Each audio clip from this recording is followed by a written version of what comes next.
What's up, guys? KS here. Thanks for joining me today, as always. Welcome back to another edition of the If I Could Only Have One series, where we take a look at two guns, whether similar or in some cases, this case, very different, and put them head to head. We'll check out specs, features, shooting, and at the end, there will be a winner. But as always, both of these guns are awesome. If you're thinking about picking up either or you've already done it, you're doing great. It's just a chance for us to challenge each other to say, if I could only have one, which one would it be? Now today's lineup is a bit different. I asked on Instagram and a live stream what you would like to see against the Archon Type B. And although there were many suggestions, thank you for that, several said the Steyr M9A1. And I thought, well, that would be very interesting. Both of these guns are somewhat off the beaten path in terms of popularity, yet each has a dedicated cult following. I don't mean that in a bad way, just saying that those who've run either of these guns tend to love them and stick firmly with them. I'm the same way. Each deliver in all the right categories and are unique options to show your buddies at the range. The Steyr has somewhat extreme ergonomics that seem to melt in your hands, while the Archon is seriously one flat shooter. Although there are many differences between the two which we'll explore, both are truly fun and well-built firearms. Now it's time to jump in and see who takes home the title. Remember, there can be only one. Alright, let's get a quick side-by-side out of the way of both of these guys real quick. I'll tell you, this has been a lot of fun to put together and certainly takes advantage of the more different approach to the If I Could Only Have One. Sometimes people give me a little bit of trouble because they feel like guns are so different from each other. I think that's part of the fun. That's kind of why I do this, just to be able to put two guns, no matter what they are, side by side. Now, keep in mind the M9A1 on the bottom, the Steyr, that's going to have a threaded barrel. It's a little bit unusual. Most of them do not. But in terms of length, the Archon on top is going to be 7.59 inches versus 6.9 or about 7.5 inches if you've got the threaded barrel on the Steyr. Now, in terms of height, Steyr is going to be 5.35 inches versus 5.12 on the Archon. It's interesting that the Archon is actually a little bit shorter, although it doesn't seem like it is. Now, we'll talk a little bit about why it actually is. Now, in terms of width, we've got 1.2 inches on the Steyr versus 1.38. It's kind of a wide fella on the Archon. And we've got 4 inches or about 4.5, 4 3/4 inches with the threaded barrel versus 4.29 inches on the Archon. Now, the weight is really where we get a little bit more out of sorts here. We've got 26 ounces or just a tiny bit more with the barrel and 29.6 ounces on the Archon. So the Archon is definitely a heavier beast in and of itself. But otherwise, these guys actually match up pretty well. All right, let's take a couple of minutes and walk around the Archon frame. Now, I'm going to try and go a little bit quick because there is a lot to talk about in a relatively short amount of time, and I do mean relatively. But in terms of the grip texture, you'll notice that there are kind of opposite facing little squares here, and I would equate this between a CZ-P10C and a Glock Gen 4, Gen 5 texture. So I think it's right between the two, and I think it hits an extraordinary sweet spot, and the texture is basically everywhere. So this really does firmly plant your hand on the gun. It's not going anywhere, and it's uber comfortable. You could carry it without any sort of an issue. None of these are pointed or exaggerated too much, but again, it totally locks your hands in there. I love that. Now, one thing it does have, it has a half moon cutout similar to a Glock Gen 5, and a lot of people dog it for that, but I'll tell you what, unlike the Glock, you do not notice this at all. I've got large hands, just average large hands, and you can't even feel it. You don't notice it's there at all. It's uber comfortable. It doesn't bother me a bit, and it allows you to strip out a magazine if you need to, although there is certainly enough here on this magazine to grab onto. And by the way, the Archon does come with 4 15-round magazines, steel construction, very good construction, by the way. I love the fact that it comes with 4 magazines and just a little bit of an internal magwell there as well, just to help insert those magazines. Now, as we move up the texture and the grip a little bit, you'll notice there's this little wing that sits right here. And I made a mistake in my first video, not really knowing exactly what the purpose of this was. But it sits in the web of your hand, and it actually, from what I understand, it actuates a tendon in there a little bit, and it helps you recover the gun and helps with that recoil impulse a little bit. I have no idea if that's true or not, but I'll tell you what, when I first saw it, I thought it'd be incredibly uncomfortable. You don't notice it at all. It's not an issue whatsoever. And then as you move up, we do have a little bit of a beaver tail, and I say little bit, it really is actually huge. Well, that was my one huge complaint with the Archon. There's a little bit of a point, and I kept it on this one, that would actually bump my thumb knuckles. So what I did, I took about 3 seconds with a Dremel and just kind of swiped it a little bit, and then I polished it up. And I'll tell you what, this thing is unbelievably comfortable. I can shoot it all day, doesn't bother me one way or the other. So I have to ding it for giving it a little bit of a modification out of the box, but that one minor modification helped out a lot. And the rest of the ergonomics are sound. They're very comfortable, and you'll notice a little bit of extra grip texture as we move up the frame a little bit. It's a very thoughtful design. I like it actually quite a bit. Now, in terms of controls, we do have our magazine release. Pops the magazine right out. It's actually a pretty nice ejection.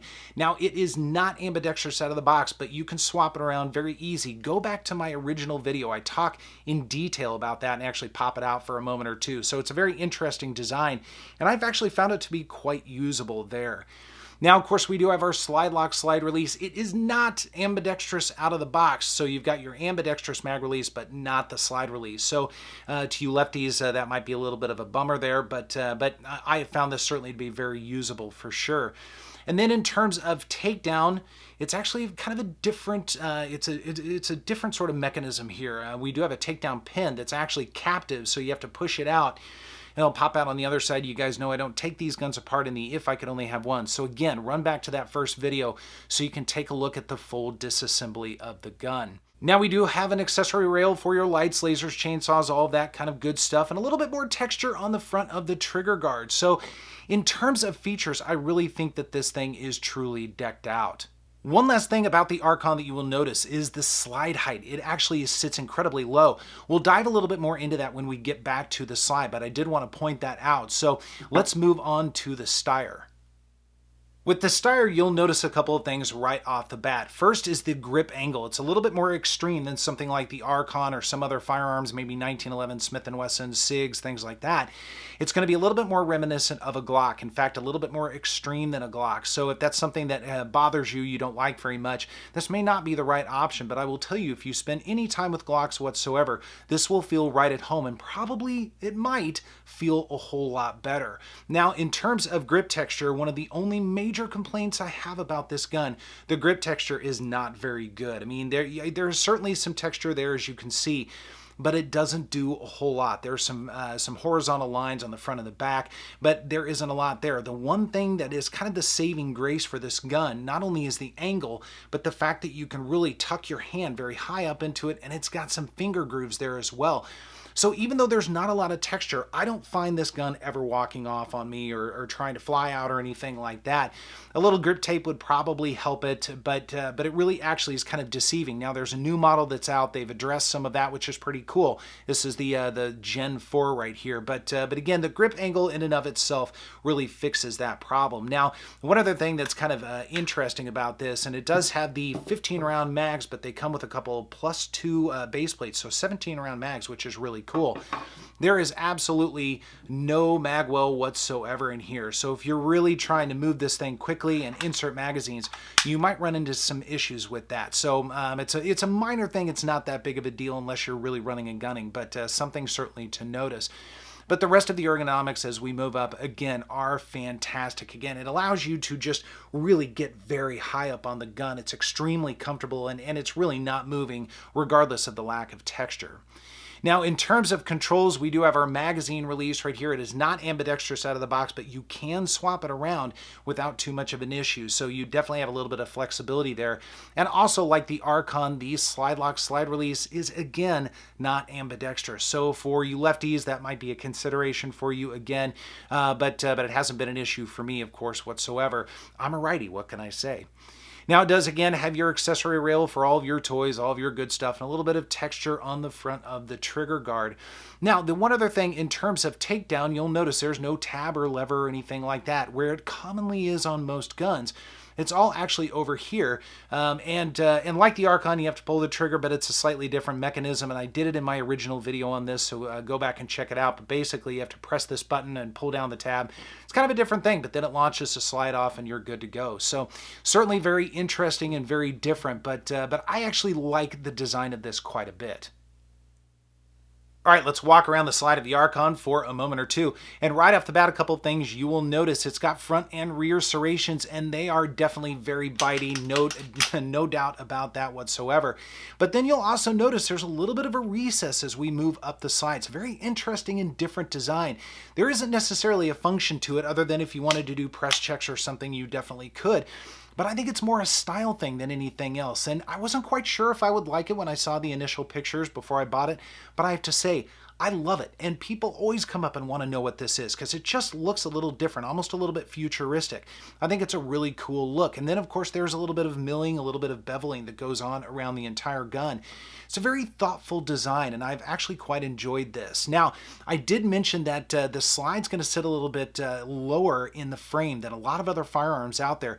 And there are a couple of reasons why. The main reason being because this is not a Browning design. You'll notice that the barrel does not tilt up when I rack it back and lock it open. It's actually completely straight. Now again, I dive a little bit more into that in the original video, so jump back and check that out after this one.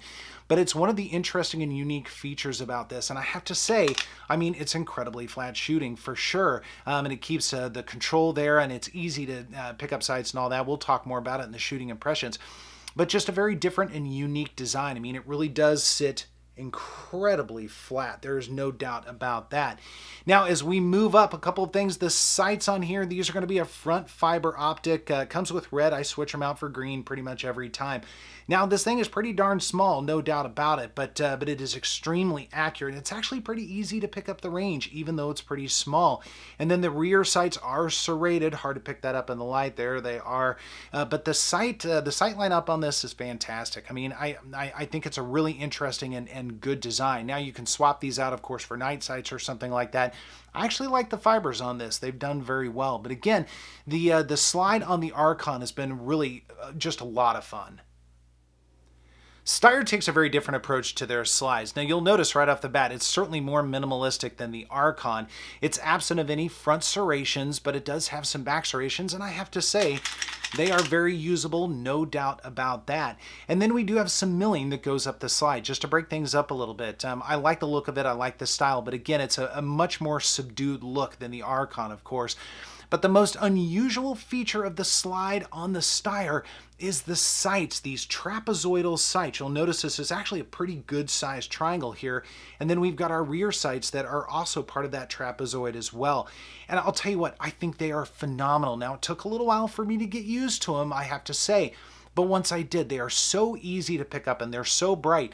The one thing I wish they did a little bit different, I wish this was maybe a bright orange or bright yellow, something like that, a little bit higher def call out. And that's the same on most guns. But other than that, these sights have been tremendous. So the slide again on the Steyr, a little bit more minimalistic, but it's actually quite good. The shooting experience with the Archon is fantastic. The unique grip texture allows you to firmly lock in place, and the reference spot forward on the frame proved to be very convenient. The sight arrangement is well thought out, and that front fiber optic, though small, still pops in the right light. The gun shoots point of aim, point of impact at typical distances, and the recoil is minimal and there is virtually no muzzle flip. Guys, the thing is seriously flat shooting, and I attribute that to the non-Browning design. In addition, having 4 magazines made it exceptionally easy to get the filming done, and as I've said before, all guns should come with at least 3, so 4 is a bonus. In a nutshell, the Archon is a shooting experience all shooters should try. Like the Archon, the Steyr is an awesome experience at the range. The ergonomics are extreme in terms of angle, but they allow you to ride high and become one with the gun. Although there is a little more recoil and flip with the M9A1, the difference is slight and very manageable. The sights. Where to begin? The trapezoidal design is one of the coolest and most usable I've ever seen, and after a mag or two, your eyes adjust very well to them. They're big and bold, allowing you to easily pick up your target at most distances. I love that the +2 extensions that come in the box allow for 17 rounds, giving the Steyr a slight edge against the Archon. Once again, the Steyr is an experience I recommend for anyone looking for a compact polymer solution. Let's take a look at the trigger of the Archon for a moment or two. Now, keep in mind, both the Archon and the Steyr are striker, but again, doing things very different. Now, one thing you'll notice right off the bat, there's no hinge or no safety lever or anything like that on this trigger. What you see is what you get. All the safeties are internal, like a lot of other firearms do, with the exception of the triggers, of course. But this is also made out of steel, so something, again, very different. Not quite flat, it's got a little bit of a turn to it, but I found it to be quite comfortable. Now, in terms of action, we do have a little bit of take up right here to the wall, and it's smooth. I mean, I can tell there's a spring working there, but that's pretty much it. Just a little bit of tension, and then your brake, and it's coming in around 4.5 pounds or so, which is fantastic. And then we do have our reset right there. It's audible, it's tactile, and then we're back out to the start. And of course, we'll do this a couple more times. We've got our take up, just a little bit of sponge there, like you would with a lot of firearms. And then we've got our brake. It's a fantastic brake. Our reset and a follow-up shot. I'd say, man, the trigger on this just grows with me more and more every day. It's absolutely fantastic out of the box. Moving on to the Steyr, things are a little bit more conventional, kind of what you are used to with a lot of striker-fired firearms out there. You'll notice right off the bat we do have a safety lever. It's actually quite huge, but it doesn't get in the way at all. It's a very comfortable trigger. Now, when we move this thing along, we do have, once again, just a tiny bit of take-up. Very smooth. There's almost nothing there. It's almost dead air. And then our brake, and I'll tell you what, this brake is tremendous. This also coming in just about 4.5 pounds. It is fantastic. Now, the one thing about this, and we have to listen very carefully, there's your reset. The reset is very slight.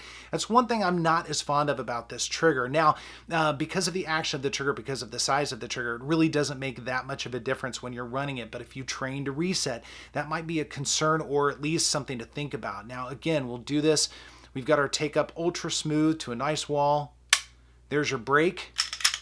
And then our reset right there, and a follow-up shot. So once again, the trigger on the Steyr is great. I mean, I've always said these are phenomenal triggers. That absence of a reset is a little bit of an issue, but it's not a deal breaker at all. Well, here we are once again at the end of an If I Could Only Have One, and this one has been a lot of fun because it's been a little bit odd and interesting to put this together because these two guns are a little bit odd and a little bit interesting as well. Now, when I think of the Steyr has a lot of things going for it. The ergonomics are fantastic. They really are. I like the grip angle because I like Glock-style firearms, so it definitely feels at home for me, but it's got a really nice finger groove and great cuts to it as well. So your hand really does almost become one with the firearm. It's got a lack of grip texture, without question. I'd like to see more, and the new version of it has more, but even still, this can certainly run without too much of an issue at all. It's got a great trigger out of the box. It's maybe not the very best on the market, but it is good. I mean, it is very good. But the most unique feature about the Steyr are the sights. Those trapezoidal sights are awesome. I love them. I love spending time behind them and putting rounds down range. It just is a lot of fun. So overall, the Steyr really is a fantastic package. Now, when I think of the Archon is something very unique and very different, and admittedly a little bit special to my heart. Now, a lot of people had to wait a very long time before these darn things came out, but now they are out and they are available, and it's got a lot of really cool features. First, the grip texture on it. The grip texture is awesome. It's a great compromise between not too aggressive and not too not aggressive either. I really think it hits a great sweet spot there. The slide styling is very unique and very different, and I think it's great. It's an attention getter. People want to know what you're shooting, and it's a lot of fun. The sights are great. The trigger is probably one of the best triggers I've ever felt out of the box because it's a good compromise between not too light and not too heavy, and the action on it is so crisp and clean. It's just awesome. And I don't use the word best very often. It's not the best, but it is certainly among the best without question. Now, one thing I haven't talked about with these two are the price. Steyrs you can generally walk into somewhere between $450 and $500. They actually maintain their value pretty darn well. Now, when the Archon came out, it retailed for $850. You can generally find them for about $800 or even about $775, $780 around there. It clearly is more expensive, no doubt about that. But a couple of things, you get a lot of stuff that comes with it. Those 4 magazines and a lot of other bells and whistles. And it's a unique and different firearm. And the shooting experience is just awesome with this. So I don't mind paying for the experience. That doesn't bother me at all. But if money's a concern, that might be a little bit of a deal breaker there. But guys, again, it's an if I could only have one, and that's the big challenge here. And if I could only have one, believe it or not, it would be the Archon Type B. I love both of these guns, but the Archon is just something so different and so fun. I love running this gun. I really do. And I'm excited every time I get to go to the range with it. Now, I'm excited to hear what you guys have to say about this. If you agree or disagree, I want you to share your thoughts and your experiences with both of these guns here for sure. Otherwise, thanks so much for joining me, and I will see you next time.